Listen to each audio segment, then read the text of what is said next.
But without much further ado, let's talk about plant clone. So some of you bought some plants today. Guess what? Most of those plants, you can't hear? Oh, you got it? Okay.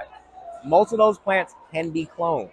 The beautiful thing about like monsteras, high constellations, albos, all these beautiful plants you have, you can clone them and actually have more of them. Because one plant is fun, but two or more is even better, right? So let's get into it. Now, first of all, show of hands.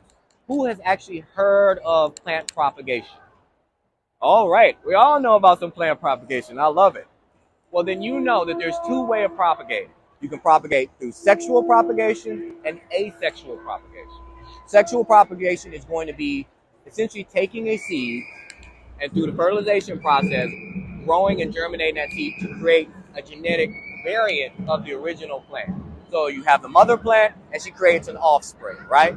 It's going to be slightly different than the original. So that's why a lot of times we talk about, like, for instance, who has ever tried to do the whole avocado thing? When you take an avocado and take an avocado, you're trying to grow it, right? The thing they don't tell you about these plant hacks is an avocado takes 15 years before it will fruit. So yeah, you can grow it, you can do it, unless you want to wait 15 years to eat an avocado. I recommend actually asexual propagation.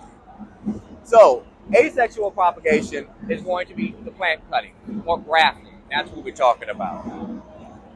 So we talked about sexual propagation, cleared up some myths about that. Asexual creates a clone. So you take a parent plant and you're making a genetic clone, a copy.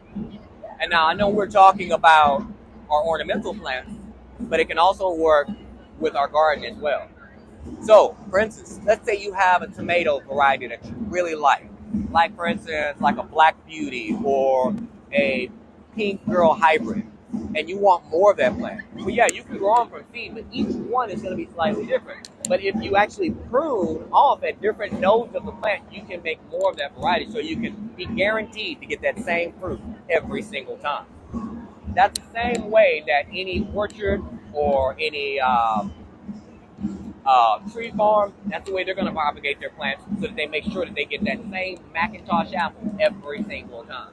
Make sense? Right. So, as far as ornamentals, there is a cornucopia of ornamental plants that can be propagated. Pothos, philodendrons, of course.